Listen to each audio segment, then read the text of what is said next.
Hey everyone, me Kevin here. Nancy Pelosi was just interviewed on NPR's All Things Considered. Let's go ahead and roll the tape, listen and add commentary as necessary because she tells us what to expect for stimulus after the election and beyond.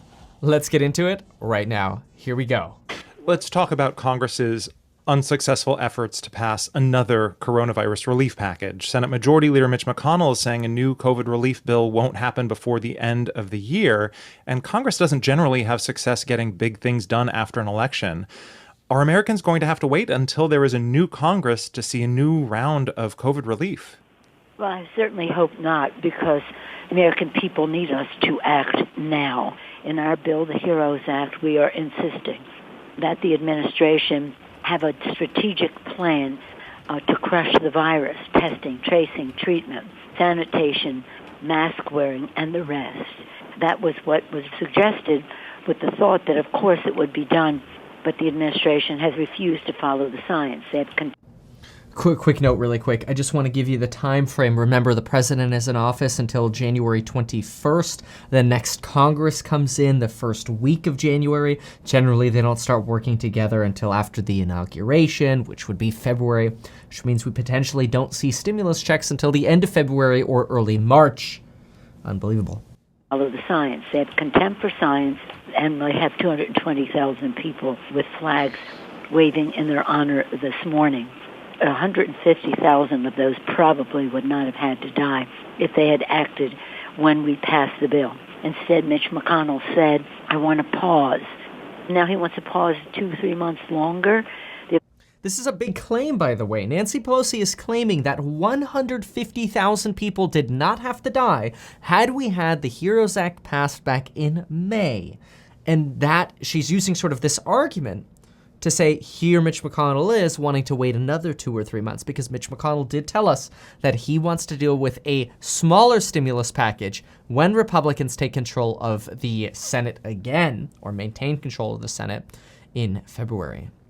Nancy Pelosi, though, we did just hear, wants this done much earlier. She wants this done before Biden takes president. This morning we talked about how Nancy Pelosi says there's too much to be done.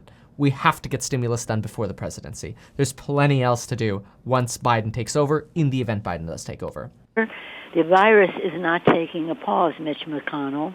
We must act upon it. We owe it to the American people. Let's talk about what might happen in the election tomorrow, because there are a lot of dire scenarios if the vote does not produce a decisive result. Some of those scenarios involve you as the Speaker of the House.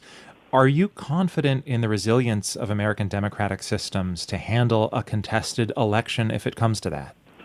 That's a big question. This is something that we pretty much the entire stock market is on pins and needles thinking, what's going to happen if the election gets contested? Now, statistically, there's really only like a under 5% chance of this actually happening. But with Donald Trump, some are suggesting it's much higher. Now, Donald Trump did, and the GOP did sue Texas for drive-through polling places in Texas regarding 120,000 ballots. That already got kicked out of the courts in like a less than 36-hour time frame. It got rejected from the courts. So it makes you wonder, are courts positioning to act quickly on such lawsuits or claims? Let's see what Nancy Pelosi says. And if it comes to that. Our country is a great country. We're even great enough to survive one term of Donald Trump. 2 terms would be such a serious setback that I worry for our country. But what if the outcome is disputed? What if this is being fought in the courts, or there is a constitutional crisis? I mean, there are all kinds of scenarios, and in some of them, the Speaker of the House plays a prominent role.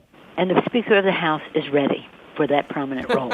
But let's not worry about that right now. What we want to be ready for is a big vote tomorrow to dispel any thought other than that on January 20th, Joe Biden will be inaugurated president of the United States, that we will have a Democratic House and a Democratic Senate.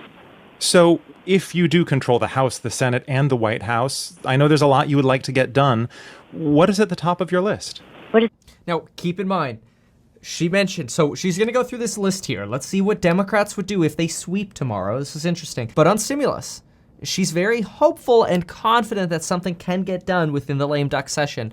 Though it's really going to be interesting. If there is a substantial loss on the side of Republicans, it makes sense that Democrats could just say, hey, folks, batten down the hatches and wait for retroactive stimulus in February, which would not be so ideal because it does mean waiting longer. But let's see what she says once the election happens. In the event Biden wins, what should we expect at the end of January and in February? Your list. What is at the top of our list when we win? We will lower the cost of health care by lowering the cost of prescription drugs, saving the pre-existing condition benefit, etc. We will increase paychecks by building the infrastructure of America in a green way, and we will have cleaner government by passing H.R. 1 legislation to reduce the role of big, dark, special interest money. The list goes on, but the overarching will be the first three. Of course, we will be impacted by the coronavirus. Healthcare, green energy. This is after stimulus, of course. Impacted by the coronavirus, and that will be part of our early agenda as well. Okay, and she clarifies it here, that dealing with COVID will be part of the early agenda. And see, this is actually interesting to note because there are a lot of fears that, yes, Joe Biden may say that, hey, your taxes aren't going up if you make under $400,000. But what about the Trump tax cuts? What about capital gains? What about a financial transaction tax? What about all of these things? What's interesting to note is that Nancy Pelosi did not include those priorities in sort of their initial priorities. There was nothing about tax increases in that. And that's likely because we got to dig out of this recessionary time first before we can sort of tax the gains away, so to speak. Now, that's just a belief. That's sort of my belief. Kevin O'Leary from Shark Tank shares a similar belief to that. So let's see what else Nancy Pelosi says here. Election not go your way, and President Trump does win a second term, which I know you don't want to see, but will you be able to rebuild a relationship with him? I understand the two of you haven't spoken for more than a year. We've spoken, it's about a year. I mean, I spoke to him at the joint session of Congress, the State of the Union address. Now, I have a really very difficult time speaking with the president. I'm doing everything in my power, not want to waste any energy talking about him right now to make sure he does not get elected president of the United States again. And his lack of patriotism to question the outcome of the election is further evidence as to why he should not be elected. House Speaker Nancy.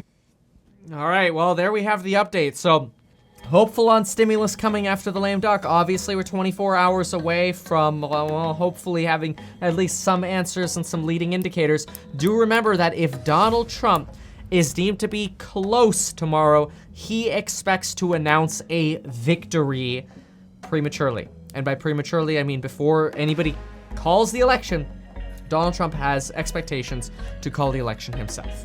That is where we tentatively stand. Thank you so much for watching, and folks, we'll see you in the next one.